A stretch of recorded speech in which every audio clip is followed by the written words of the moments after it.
kandha karo bapakmu. Ora usah dadak bangun Pura Kencana. Bapakmu ki wong sekeng, bapakmu ki wong randuwe. Semar ki wong melarat. Semar ki mung kawula. Kok arep bangun Pura Kencana ki bapakmu ki gablek apa? Bu, anak iki tak waneni tenan iki. Nek ngunek-unekke Bagonge ora masalah, wis ngunek-unekke bapake. Bapake sing marahi aku ana ning alam padang ki bapake, wong tuwa iki tangan tengene Gusti Allah. Kok dunek-unekke bapakmu wong sekeng, bapakmu wong randuwe, bapakmu wong melarat, kowe mbok ngelingi bol. Lho. Bol piye jenengmu napa? Baladewa dundang bol kok ora gelem. Nek ora gelem dundang bol ganti jeneng. Oh, weh, ora ngono kuwi kok. Oh, men, ya wis tak waneni. Nek wedi minggat to kono. Lho aku ora ngelik karo kowe kok. Oh, cerewet wae kene wis deg-degan malah cerewet wae. Sirmu piye? Karepmu arep ngopo? Kowe ngunak-unakke bapak. Walah, Ndara Baladewa, Baladewa. Tak omongi ya, Mas, tak omongi aja sok semangkean duwe derajat pangkat, aja sok semangkean duwe bondo donya. Arep kowe karo aku kaya ngene iki rupaku elek, kowe kaya ngono kuwi nganggo sandangan sarwa ting glebyar.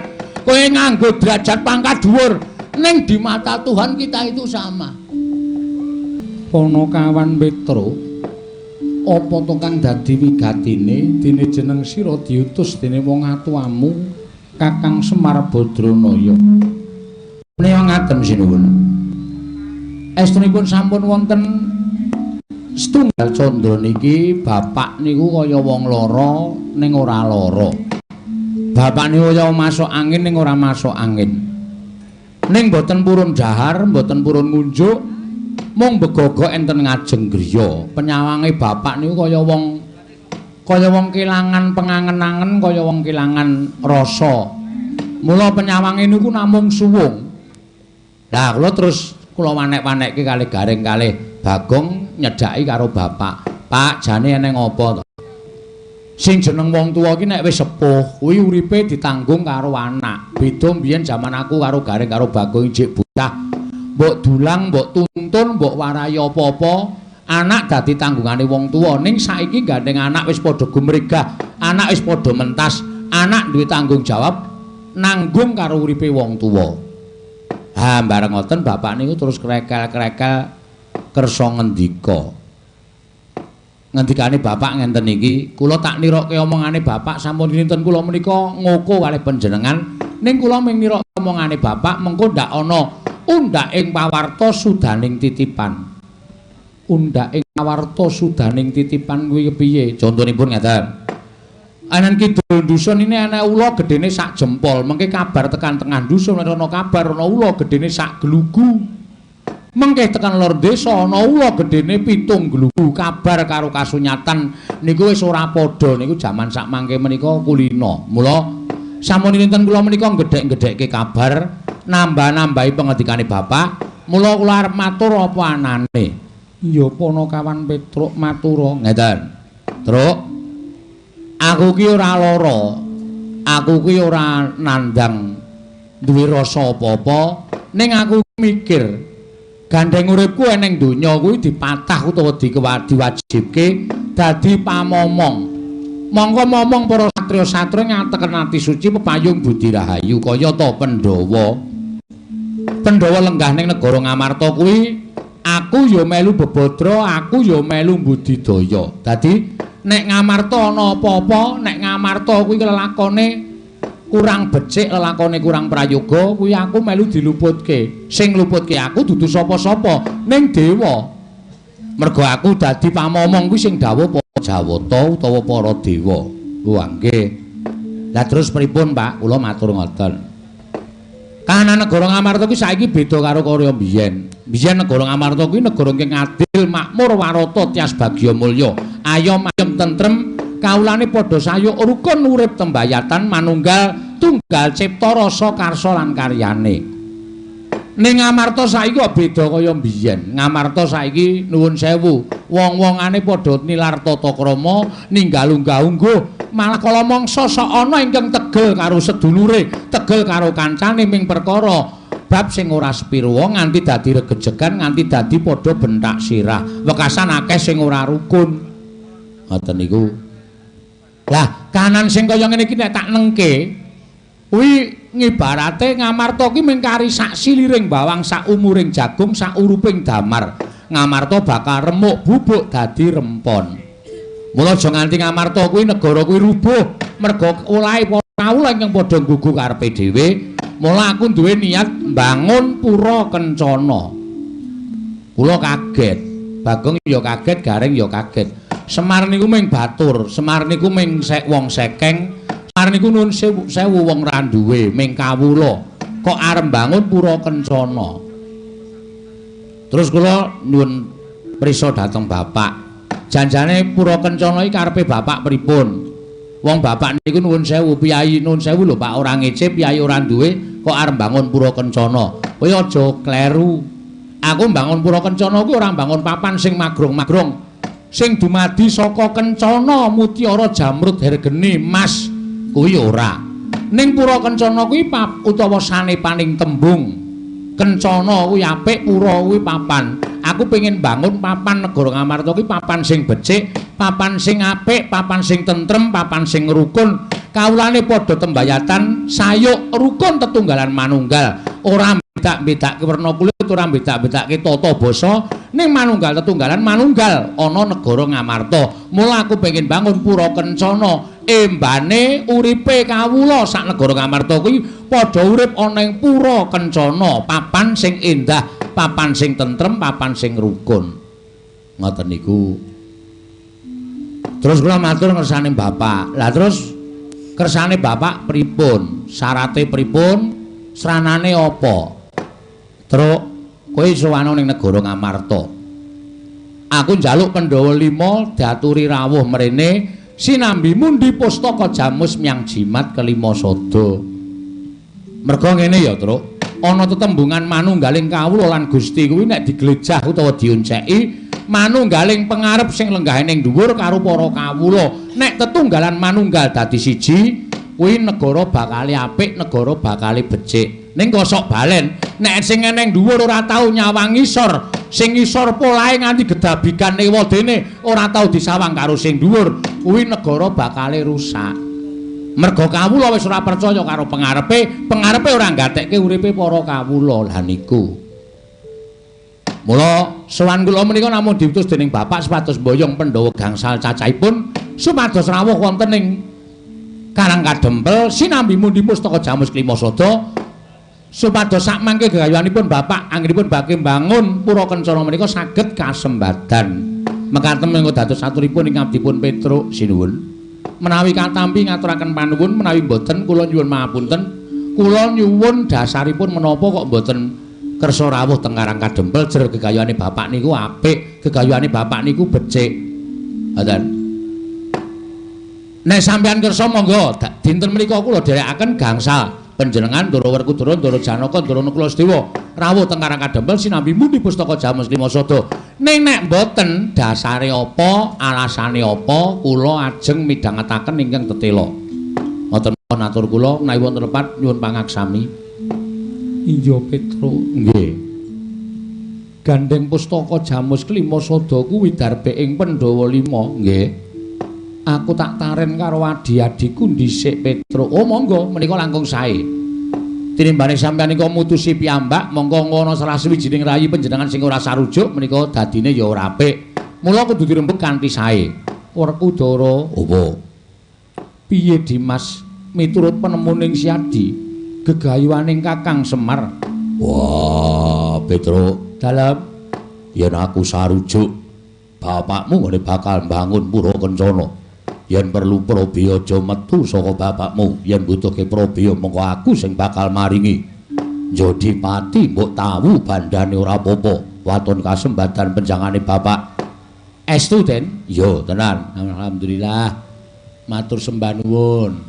Ponokawan Petruk aku uga bakal sarujuk. Ponokawan Petruk aku ya sarujuk. Ponokawan Petruk aku sarujuk banget kalawan penemune bapakmu. Pun Pandhawa gangsal sampun Pandhawa sekawan sampun paring dawuh sarujuk sedayanipun.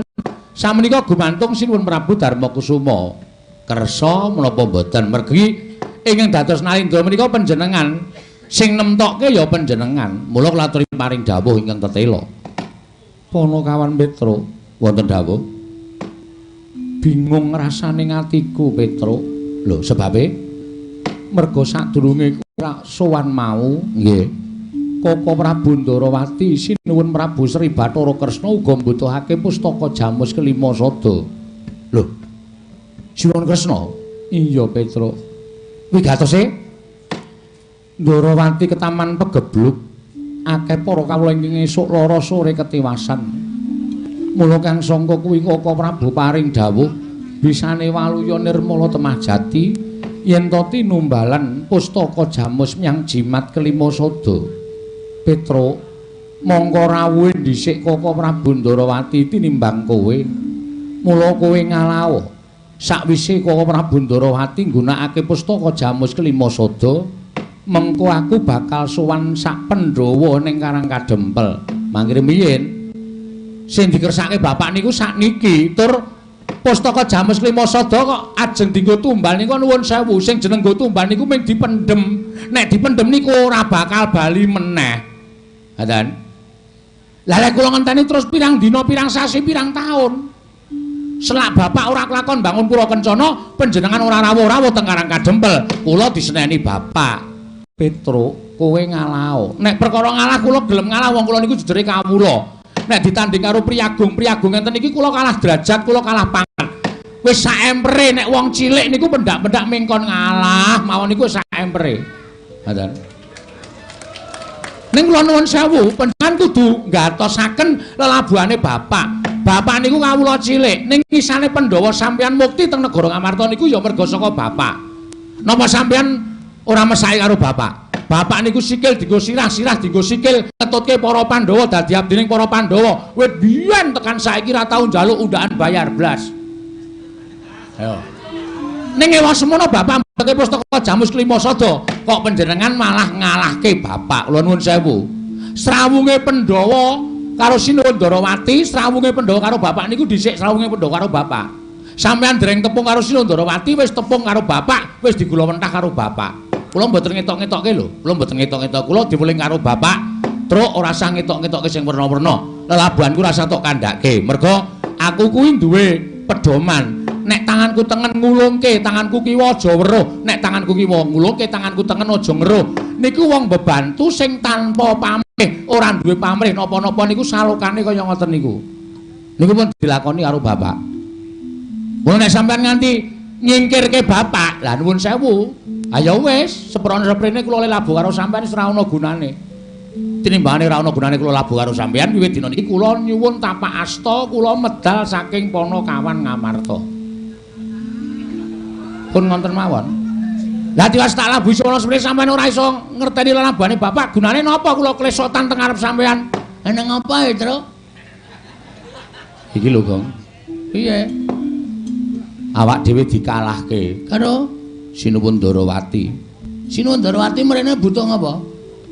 Nyelun pustaka Jamus kelima sada. Arep ngapa? Arep tumbal. Terus Sinuwun Puntadewa sajake kok abot Sinuwun Ndarawati.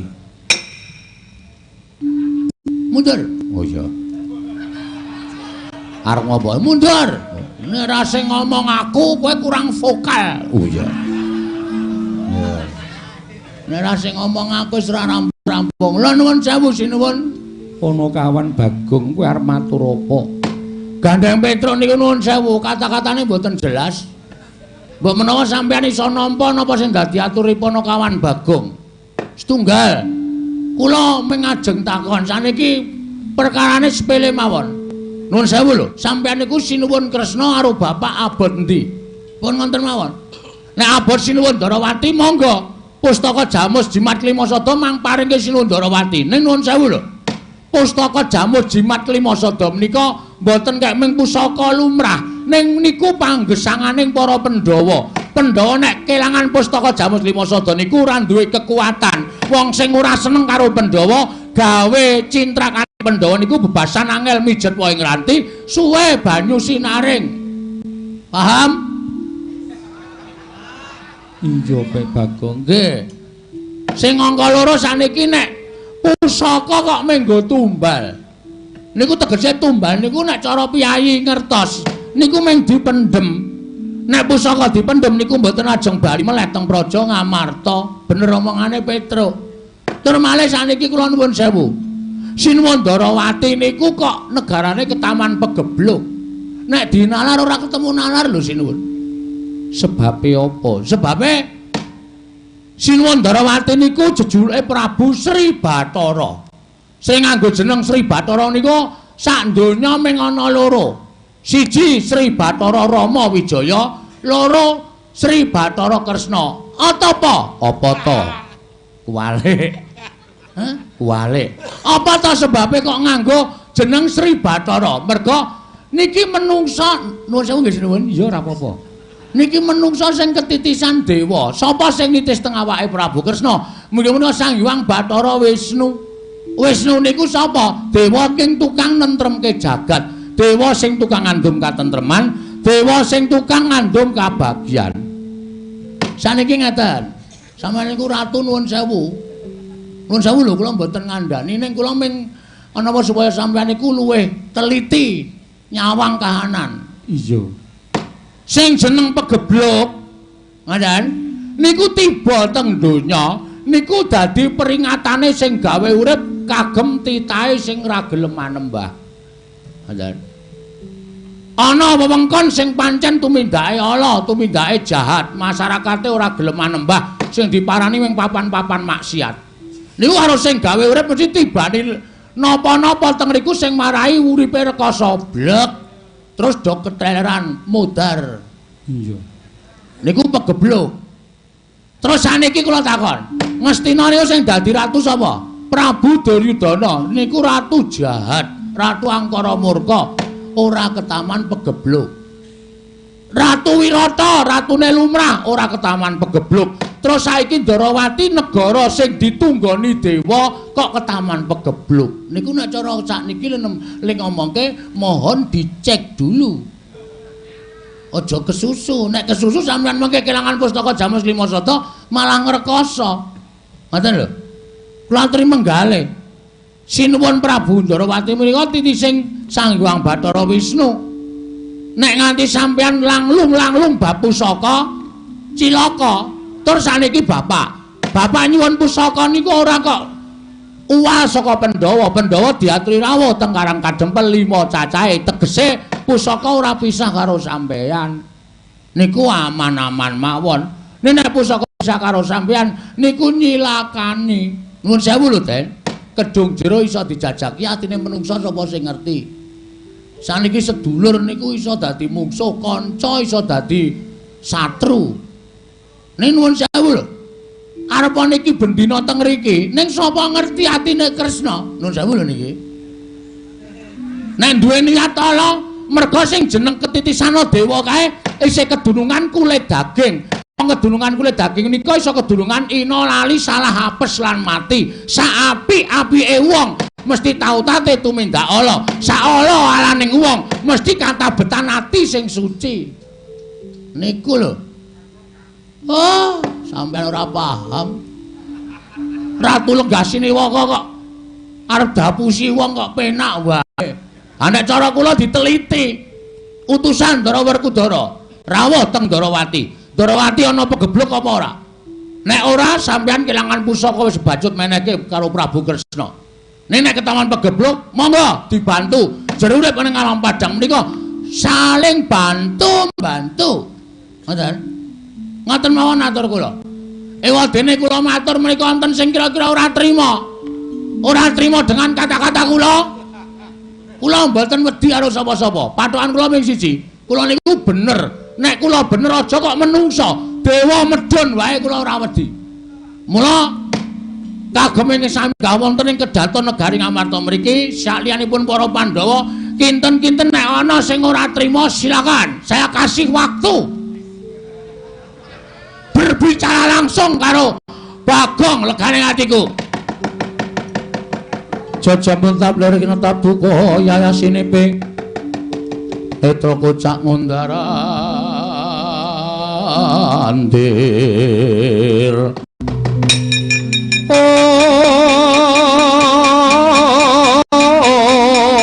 Om kumejet patoning lan Trinetra kocak ngondarandir hidup nyemangolon coko wadanani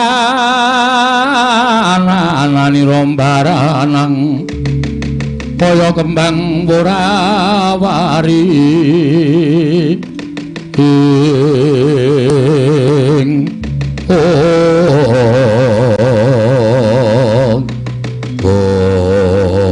walah dalah parusmaning jajalan sukertaning bawana iblis lanat walah dalah ing atase drajating batur gedibal mung kawula lah kok gunemane ngreweteh kaya betes semono bawa tegalan ndrawiri kaya grojokan menungso ora ngilu karo getoke Bagong Bagong Tru gentenan Tru lho gentenan piye kowe sing dicelukno kok wah iki rada galak iki aku rada tratapan Bagong Bagong masir-sir atiku wis wani jarene wis muni bener wani kok kowe iki bener tumrap aku bener asa wedi karo sapa-sapa menek kono nesu ya kadhe genti nesu awak dhewe ming kawula iki aja rumangsa terus aja ming gelem didak-idak karo wong kaya ngono kuwi ayo domongi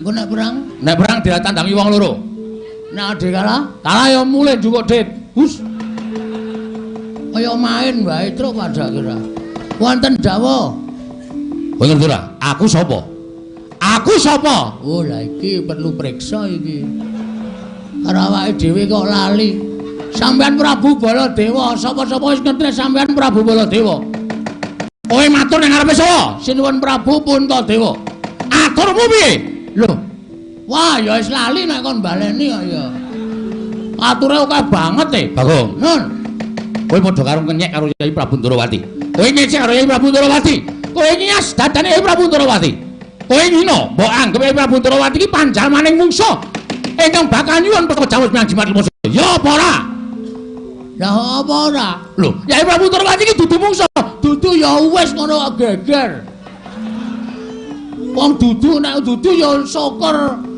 tegese iki dudu mungsuh nek iya iki kok kudu dititi priksa sadurunge kuwi pancen menungso ora tatanan nuwun sewu sampean kersane ajeng pripun aku ora trima perkara apa kowe ngecek karo Prabu Ndrawati lho sing tak ecehe meneng wae kok sampean wong liya kok geger lho aku kakangne wis ngerti ya Tru ah iya wis ngerti wong sing kulino ndelok wayang ki wis dong kabeh nek Baladewa ki kakangne Kresna kuwi kabeh wis ngerti kok dadak domongke aku kakangne apa ora ditulis ning surat kelahiran po hus kowe iki omong apa ora omong apa-apa tenane saiki ngene kowe bali yo nun bali piye bali kandha karo bapakmu ora usah dadak bangun pura kencana bapakmu ki wong sekeng bapakmu ki wong randuwe Semar ki wong melarat Semar ki men kawula kok arep bangun pura kencana iki bapakmu ki gablek apa anak iki tak waneni tenan iki nek ngunek-unekke Bagong ora masalah wis ngunek-unekke bapak bapak sing marahi aku ana ning alam padang ki bapak wong tuwa iki tangan tengene Gusti Allah kok dunek-unekke bapakmu wong sekeng bapakmu wong randuwe bapakmu wong melarat kowe mbok ngelingi bol lho bol piye jenengmu ta apa Baladewa dundang bol kok ora gelem nek ora gelem dundang bol ganti jeneng weh ora ngono kuwi kok amen ya wis tak waneni nek wedi minggat to kono lho aku ora ngelik karo kowe kok kowe cerewet wae kene wis deg-degan malah cerewet wae sermu piye karepmu arep apa kowe ngunak-unakke bapak walah Ndara Baladewa tak omongi ya Mas tak omongi aja sok semangkean duwe derajat pangkat aja sok semangkean duwe bondo donya arep kowe karo aku kaya ngene iki rupaku elek kowe kaya ngono kuwi nganggo sandangan sarwa ting glebyar kowe nganggo derajat pangkat dhuwur ning di mata Tuhan kita itu sama sing jeneng derajat pangkat ki mung sampiran bondo donya ki mung titipan ora mbok gawa modal kok tok pamerke hah tur kowe linga kowe kok sia-sia karo kawula ngene iki kowe kok sia-sia karo masyarakat cilik kaya aku ngene iki kowe ora sadar kowe ya kowe mbiyen ora tak coblos ora dadi ratu ning Mandura ta aku dadi kowe saiki karo aku kok wah wis wong nek mendem derajat kaya ngono kuwi Mbok tiru-tiru karo wong sing duwe derajat, wong sing duwe pangkat, sing tresna karo para kawula. Derajat pangkate ajeg, Bos. Kok kowe kok karo Bagong kok kaya ngono, ndekno mbiyen kowe jaman arep nyalon kae. Bagong, kowe dadi tim suksesku ya. Sok kene iki tak deki toilet. Seprene aku isih neng kali tak kandhani. Toilet ora wujud. Ngapa kaya ngono kuwi? Saya tak takon. Niatmu pripun? Muneh kaya ngono karo aku. Kaya ndare bapakmu. Bapak ngono apa? Kon murungke gone bangun pura kencana. Ora iso niate bapak. Yen ora gelem bapakmu wani karo aku. Ora mung bapak sing wani karo kowe. Iki wae ngrampungi nek mungsa kowe. Gong, aku tak lunga sik ya. Jiri. Wedi. Ndekno mau ngubup-ubupi. Aku arep golek rokok. Engko udut nggon aku. Moh, dudutmu separo-separo kok mian. Karena ming turane. Wis nang wae, nang kono wae. Karepmu piye? Lho, yang ngono wani karo Baladewa. Sing tak wedeni apamu? Hah? Sing tak wedeni apamu? Wong kowe iki ya ming Kasana, kowe ya ming Candesa. Ha ya? Kowe sadurunge dadi ratu ki mbiyen kowe dititipke nang Widara Kandang, dimong karo Demang Sagopa. Kowe iki ya mikul garu, mikul luku. Tak omongi.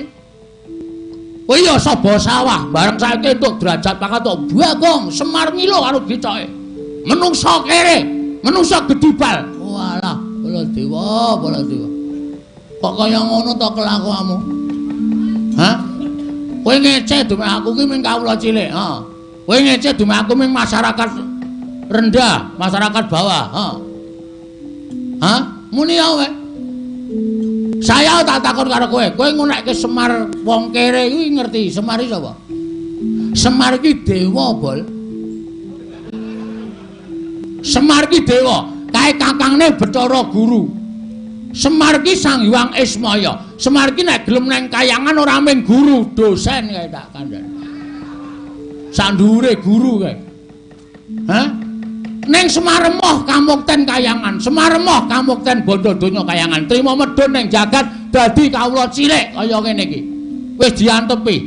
Aku kowe kok lagi dadi ratu sedherek kok glelengmu ora jamak-jamak.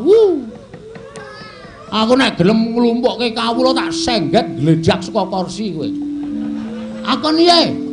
Aja sok nganakake kawula. Alah dene Mandura nganggo demokrasi, dari rakyat untuk rakyat oleh rakyat. Dipikir kowe kaya ngono kuwi.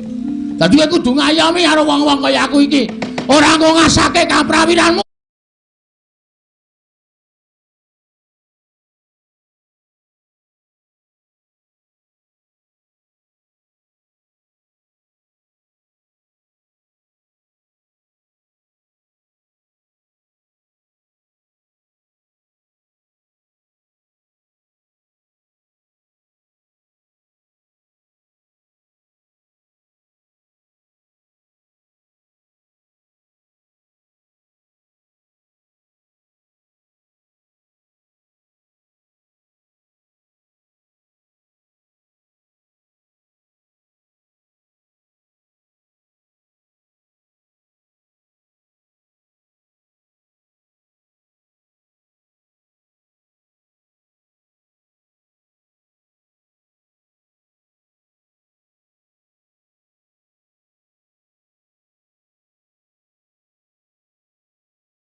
Mintonaken Dewi Kramanira kang pumitraning asta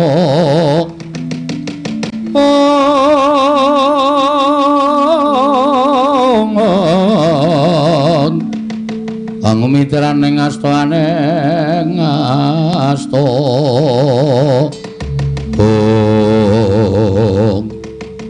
Opo Prabu lelampahan menika kados pundi Yayi? Menika kala wau menawi kula glejah Kala Prabu Mandura menika nguja dhateng Mubal babaling karepson Wekasan tilaring tata krami, tilaring watekan alendran. Semanten ugi Bagong drajating aceplik wong loro saudon telu saurupan teka wantun dhateng Koko Prabu Mandura. Kalih-kalihipun pancen sampun nandhang kalepatan. Lajeng keparengipun maduka Kanjeng Koko Prabu. Kula ingkang badhe misah ing sami regejegan kirana kula nyuwun pamit. Nututi dhateng pelajaripun Koko Prabu Mandura wiwapana kawan Bagong punapa dene Petruk. Koko Prabu sembah kula ingkang nderekaken jengkar paduka Kanjeng Koko Prabu.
Arjuna wonten paring adhawu.